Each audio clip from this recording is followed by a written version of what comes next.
رب العالمین دے قرآن پہ دلیل دینا چاہنا ہے. سورت کا نام سورہ طٰہٰ ہے. 16واں پارہ ہے رب العالمین کا قرآن.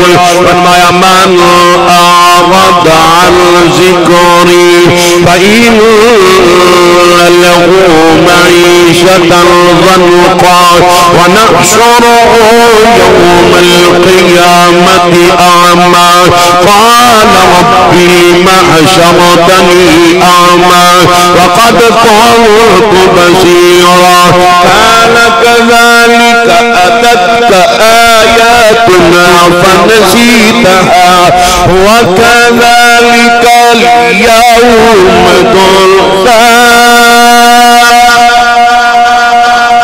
بندہ جڑا میرے ذکر کیوں منہ پھیر لوے میں ان دی معیشت نو تنگ کر دینا, ان دے کاروبار نو تنگ کر دینا.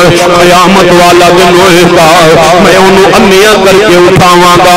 یار جندہ کاروبار رب تنگ کر دے وے کوئی دنیا دا پیر ہوندا کم نہیں چلا سکتا, کوئی دنیا دا مالدار ہوندا کم نہیں چلا سکتا. آؤ اللہ دے راہ اندر صدقہ و خیرات کرنے والے بنو. اللہ دے راہ دے اندر اللہ دے دیتے ہوئے مال دے وچوں خرچ کرنے والے بنو.